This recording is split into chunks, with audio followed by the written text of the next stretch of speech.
Have you ever wanted something that didn't exist? Or that existed in something else, but you wanted it in yours? Well, I want a Hoji Hole. And that's a little hole in the back of my ski that holds the tail clip of skins, which allow me to go uphill. These are the forefront Renegades, both new and old. The orange ones are the OG original skis from back in, I think, 2010 or 2011. And the top ones in blue, well, that's just from this past season. The original ski was made out of solid maple, and it was quite stiff, and the newer skis are a lot softer. New skis have something great that the old skis don't. That hole. And I want it on my old skis. So this is going to be a tutorial on how to implement that into the new skis. Like any project, it's important to set up your workstation, get all the tools ready to go, and a level work surface. Right now, I'm just trying to figure out how I'm going to go about doing this in the most efficient way. And right out of the gates, I need to kind of get an idea where that hole is. So I'm going to trace the hole through one ski to the other. And I'm just going to use a little nail and scribe it into the wax that's on my skis. This is going to give me a rough idea where it is. And I'm going to use some tape on the base of my skis. Not this measuring tape, but some green painter's tape, so that I've got something to draw on and mark the actual location. So with the tape measure, I'm just measuring the exact location of the hole, getting an idea where it needs to go so that I can actually transfer it onto the original skis. And this little bit of painter's tape, it's going to allow me to use a really accurate marking system, pencils and pens, onto the skis. I waxed the base of the skis at the end of the ski season to protect the bases for next season. So I used my fingernail to burnish the tape and make sure it doesn't slip off of the wax.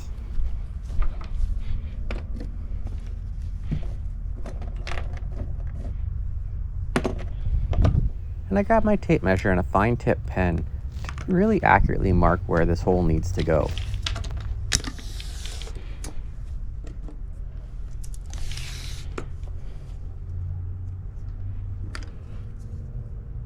When done in the factory, I'm sure they're using all sorts of jigs and maybe a CNC machine to get this exactly where it needs to go.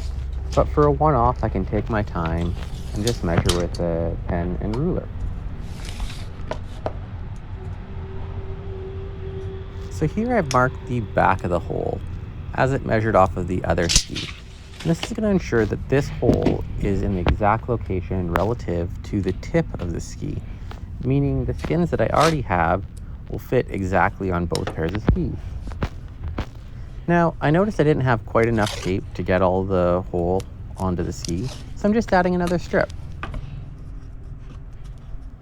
And again, just burnish the tape, press it down with your fingernails, and make sure it doesn't move around on you. I've got a handful of rulers, but I like this metal one. I find it really easy to read the markings. There's a little extra wax buildup around the perimeter of this hole, so I just use the ruler and scrape it away so I can get an accurate measurement. With this ruler, it looks like the hole is about 1.5 centimeters wide by 1 centimeter deep.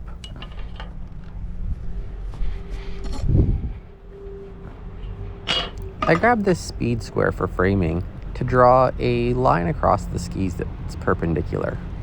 Now you have to be a little bit careful here because the skis have a radius, so when I put this up around the edge, it's not creating a 90-degree line or perpendicular line across the ski because it's referencing the edge. And so when I shift it 1 centimeter down the way, it's actually not going to create a parallel line to the first one. So you just kind of have to take your time, use a ruler, and just double check your measurements.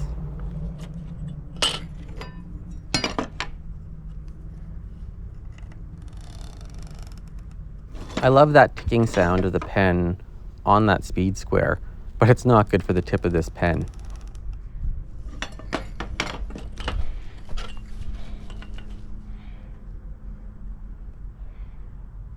Next up, I want to find the exact center of this ski with this ruler. And it's a weird measurement, but a trick I learned is if you hold the one end on 0 and you rotate the ruler until the other end's on a whole number, you can get a easier number to divide in half and find a center point that way.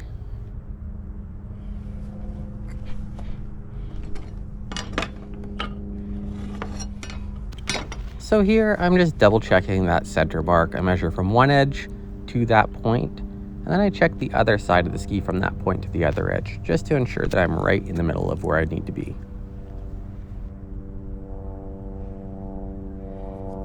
While these skis are old, you can't really replace them, and so they're kind of priceless. So I'm really trying to do this as accurately and carefully as possible. Just like anything, measure twice, cut once. And I put the ruler up against the face of this framing square, or the speed square I guess, to create a 90-degree angle. And from the center line, I measure out 7.5 millimeters either direction to give me that 1.5 centimeters. This pen has a really fine tip, and so it's allowing me to create really accurate markings. And I think this is important because every time you make a mistake, your error will compound. So by having a nice fine point to mark, you're minimizing how much those errors compound away. So this is a little engineering tip I found. When you have a square hole with tight 90-degree corners, stress forces are concentrated in that corner. And I noticed that these little holes in the back of the new ski have rounded corners.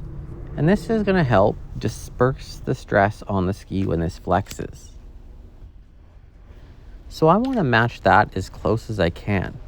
So I'm going to grab a drill bit or a series of drill bits and compare them and their size to this old hole. Finding a drill bit with a similar radius is going to ensure that the hole that I create is as close as I can get it to the other one. I found a drill bit that I think is really close to the size of the other radius of the other hole. And so I'm going to take the diameter of that drill bit and divide it in 2. This is going to give me the radius of the drill bit rather than the diameter. And with that radius, I'm going to offset the hole that I marked on this tape inwards by that distance. This is going to give me new corner points on the inside of the hole, that's where I'm going to put the drill bit. This is going to ensure that when I drill the holes, the drill bits don't wander outside the end hole size. There's something zen-like or relaxing just about taking your time, making these measurements, and drawing a really accurate square.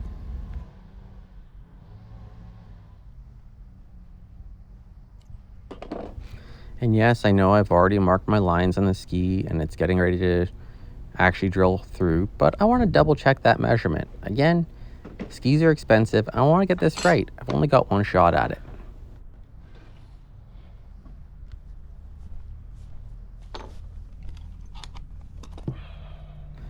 Before I start to drill, I'm going to use a nail, and I'm going to use it like a little bit of a punch. And this is going to mark the center of where the drill bit's going to seat before I start drilling. This is going to help ensure that it drills straight through the ski.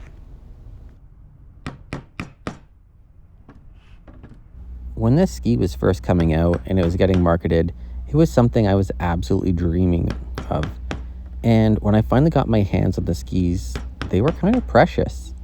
And it's a hard thing to get the first scratch in a ski, but after all these years, taking a hammer and nail to your skis still feels wrong. And here's the first mistake. I don't know if you can tell, but the tip of the drill bit is quite dull, and so the second I tried to drill into the harder fiberglass, it started to wander. A sharper bit. So to correct this, I'm just going to grab a smaller drill bit that I know is sharp. I'm going to use that skinny drill bit to drill out the pilot holes in all the corners. And once all the holes are drilled, I'm then going to switch back to the larger drill bit and drill it out to the final diameter. It's important to note that when I'm drilling through the ski, I'm drilling into some solid backing, the wood behind it. And this is intentional. If I was to drill into open air behind, it's actually going to rip out the back side of the ski, the graphic. So this minimizes damage to the back of the ski.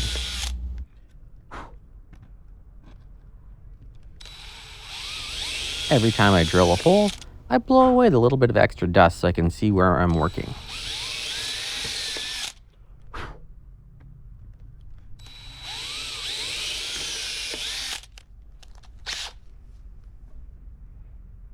And now I'm switching back to that larger drill bit. It's got the correct right outside radius. And it's a lot easier to drill out now that the center has been removed.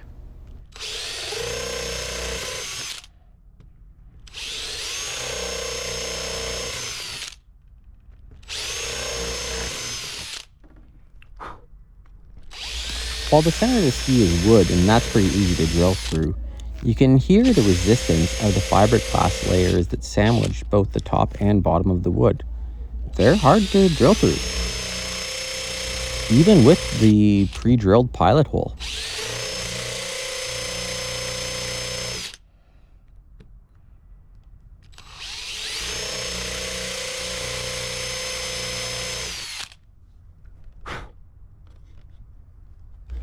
Now that the drilling's done, we can flip the ski over and examine our work. And the top sheet's raised a little bit, but the wood backing has really helped out.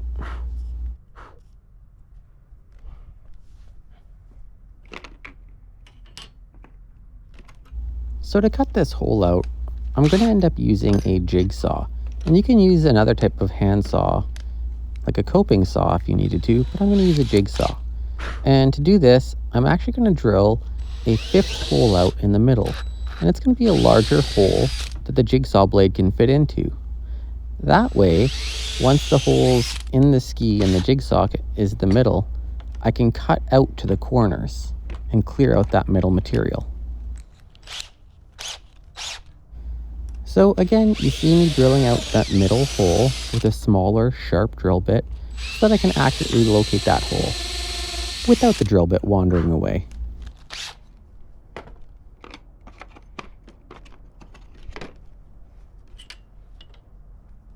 Here, I'm measuring the width of the drill bit to make sure that it's large enough so that the jigsaw blade will fit through once I drill it out.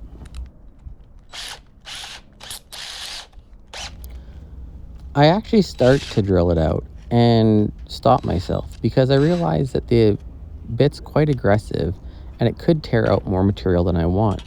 So what I'm going to do instead is that I'm going to grab a utility knife and I'm actually going to score out a line on the back sides of the skis and the front sides, connecting those outer perimeter holes. This is going to reduce any tear out I have, and when it comes time to cutting the hole with the jigsaw blade's going to naturally want to track on that scored out line. This is also something that not all people might know, but this metal ruler has a cork backing, which actually lifts the ruler off of what it's on just a little bit. And when it comes to cutting things like with a utility knife, this actually kind of creates a little bit of separation from the blade and the ruler. It's a little safer to use this type of thing when cutting because the blade is just cutting the material. And using a metal ruler versus a plastic or wood one, the blade can't cut into it.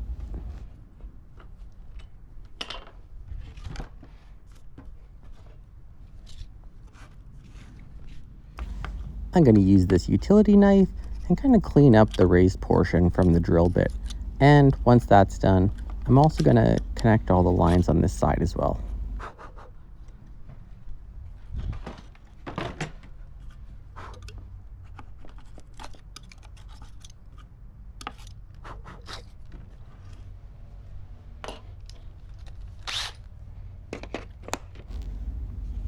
This is also going to be a little bit of a hack. If you watch the drill closely, you'll notice that the drill bit is spinning in reverse. That's because the sharp tip of the drill bit can be quite aggressive and really pull through the ski. And because I've already got the pilot hole going through from the other side, by spinning it in reverse, I can actually knock out the material I need to a little bit more carefully, and I can reduce the tear out.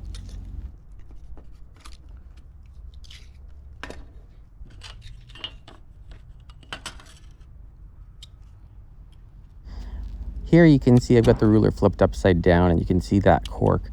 You shouldn't actually do this because the ruler is a little bit more slippery and there's more chance of it slipping away and you cutting yourself.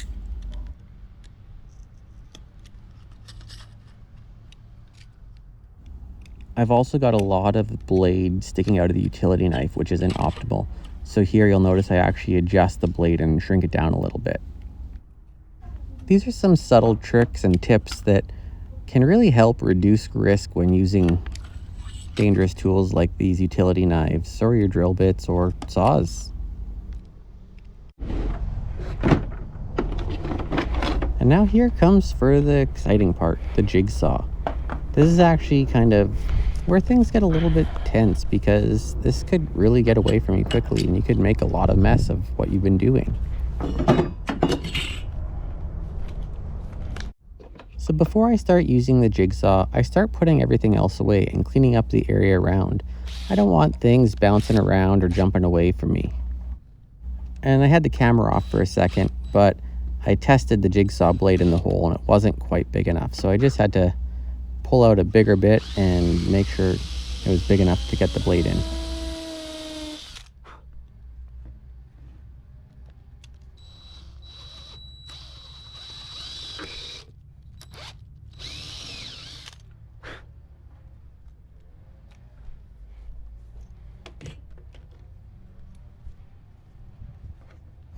So as I stick the blade into the middle of the hole, I cut outwards to the nearest corner.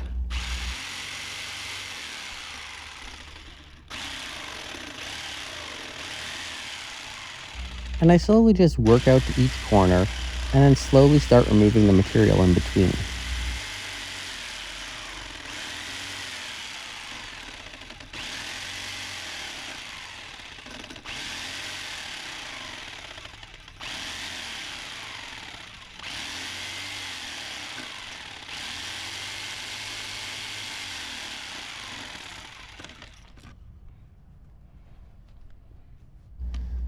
I flip the saw around and I work my way from the center out to the other two holes.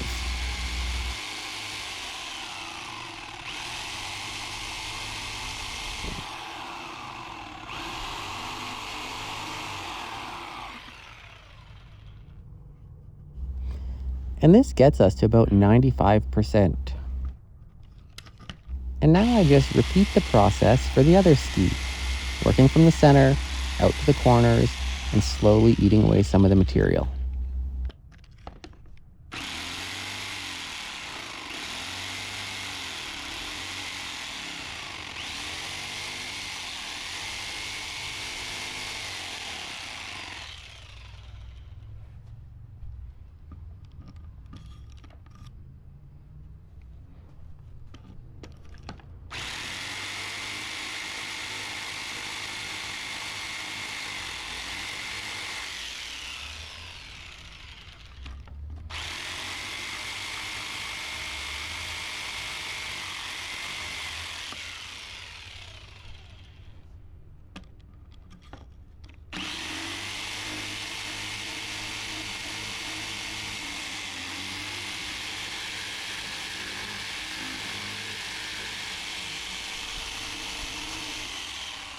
This next bit is a bit more of an advanced move. You use the edge of the jigsaw kind of like a very rough piece of sandpaper. You're not trying to cut material away in the traditional sense, but rather abrase it away like a piece of sandpaper. So I'm just oscillating the tool back and forth, very carefully removing a little bit of material to the line that I scored with the utility knife.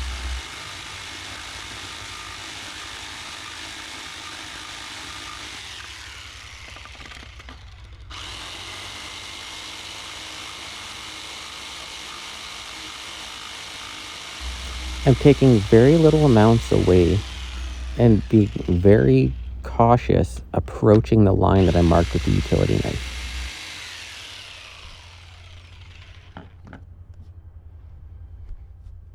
And I go back to my metal ruler, and now I'm going to double check the size of the hole. I want it to be 1 centimeter by 1.5 centimeters. And I actually noticed that the one hole is a little small.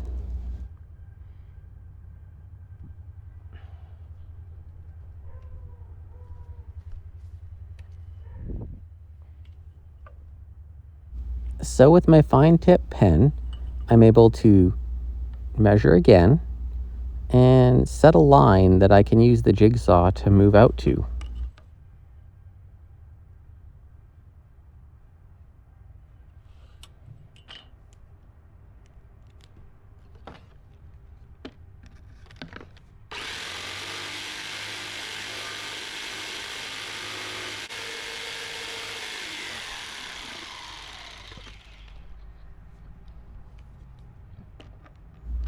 It's really just carefully cleaning up the surfaces so that they're the right size.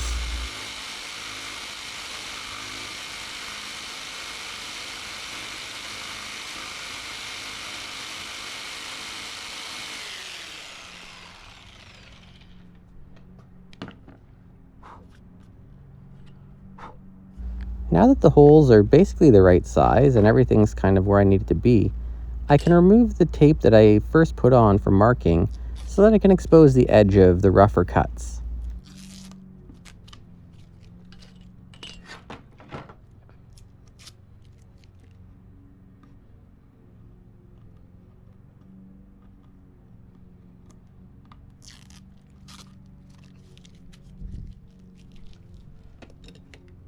And I'm going to pick up my utility knife and clean up some of the rough burrs of this edge material.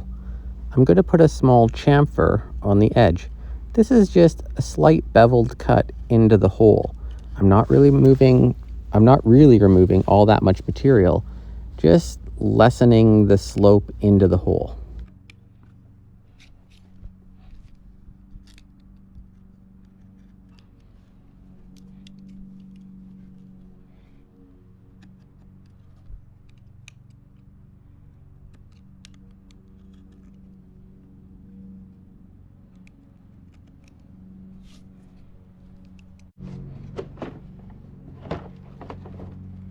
And we're getting to the last step. I break out my orbital sander to get some sandpaper. I'm just looking for something with a moderate grit. 120 grit sandpaper ought to do the trick. I want to sand out the inside surfaces of the holes that I've cut. And so to do so, my plan is to wrap the sandpaper around a drill bit. This is going to give me something hard that I can use to create pressure while sanding that inside surface. With the first attempt, the drill bit's too thick and there's too much sandpaper, so it doesn't actually fit into the hole that I've made.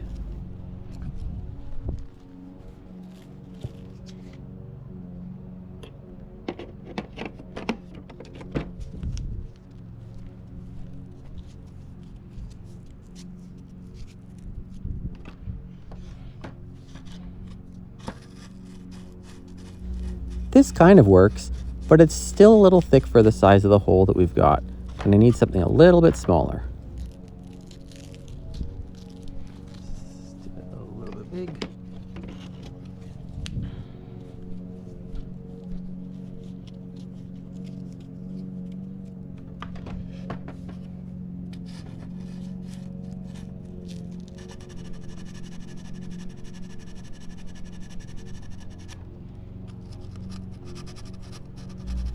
This is so close to what it needs to be, but it's still just a little too thick.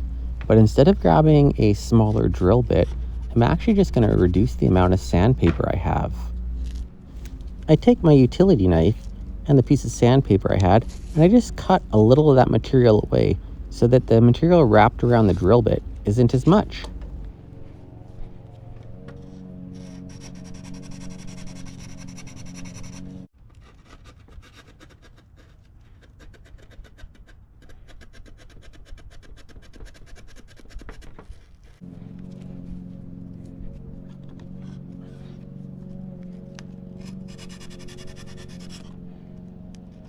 Now, something I'm sure a lot of you are wondering is, what do I do about the exposed wood inside this hole?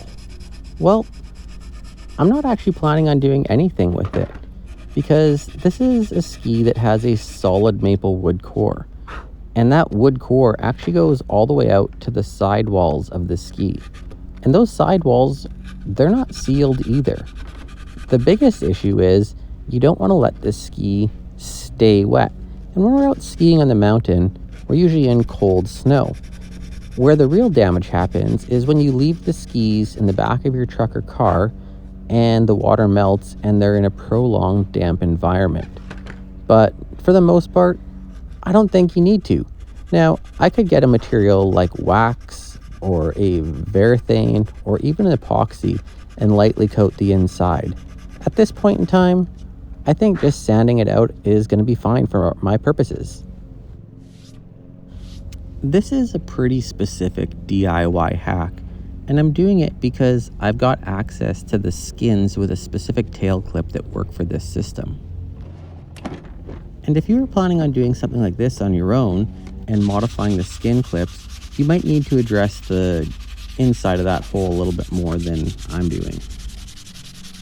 Now, these old top sheets, they're a little bit beat up and abused on the sides, so while I've got the sandpaper out, I'm just going to knock down the edges a little bit and clean them up. This is going to reduce any future chipping and clean them up a little bit. And now I got to try out the new skins on the skis. I did have the camera off for a portion, and it's really important to note that you want to clean off as much of the dust and debris from your construction before putting the skins on. Otherwise, all that dirt and debris is going to get onto the glue of your skins. But it looks like this modification worked out great, and the skin fits perfectly in the hole. This tail clip has really been ingenious, as it solves a bunch of unique problems. A lot of the times when we have tail clips on our skins, it goes right to the end of the ski, and with rounded backs, it can slip off. Now, one option is to put a small notch in the back of the ski, and that prevents any lateral movement. But if you're ever doing a kick turn ski touring, it can still come off. And so this allows you to kick the tail of your ski into the stow when doing kick turns, and it keeps the tail clip protected. And in a world where everybody's counting grams and trying to reduce weight, it makes sense to get rid of that little extra skin weight that you're always carrying around. You don't really need it on the back of your ski there. Well, that's the long form version of how to mod your skis and add the forefront forelock system or a Hoji Hole to your touring skis. I hope you enjoyed. If you did, please comment down below, give this video a like, or give this channel a follow. And as always, follow for more skiing content.